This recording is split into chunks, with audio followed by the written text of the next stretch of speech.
For us, this idea of reclaimed wood is something that we're really passionate about because of this idea of the rich history that's in it. When you look at a piece of wood and see these huge knots in it, or maybe this chunk that's out of it, and you see all this rich character, character is this thing that comes from over a long period of time, this consistency that's happened, and it's withstood droughts, it's withstood wars, and that we can reclaim that history. And we can not only reclaim it, but we can use it as something to eat on or something to rest our coffee on in our house, and that history is reclaimed, and we can really tell that story with our pieces. My name is Scott Miller, and I'm the Chief Wood Reclaimer at Second Story Wood Company. I'm Carl Miller. They call me the Chief Woodworker, the Chief Welder around here. The idea of Second Story Wood really started from a need for my family and I just to have a dining room table. We found some old wood in a bungalow in Charlotte. It was like 100-some years old. They called it heart pine.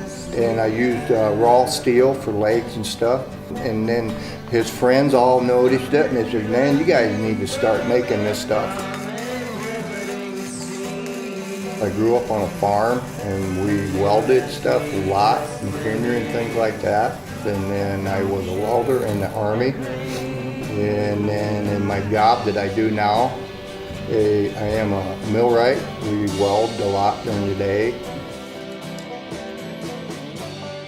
It's been a fun experience working with my dad, seeing him use his passions, his gifts to make a product that people love.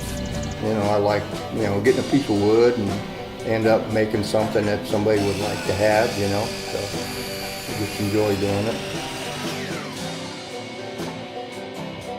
The beauty is actually in the imperfections of the wood. We look at that as this idea of a beauty mark. Like, that's something we want to showcase because that's part of this wood story. I think it's a shame many times that, a coffee table, we have to buy a coffee table book to put on it. And that's our story, and that's the way we start our conversation. And for us, the pieces that we've had in our home and people that have owned our product is that people right away ask, "Wow, what is that?" Or "How'd you get that?" Or "Where'd you buy that from?" And from there, that's when the story starts. There's a first story to this wood. Reclaiming it, making it out of something that's a piece that you could use in your home is the second story.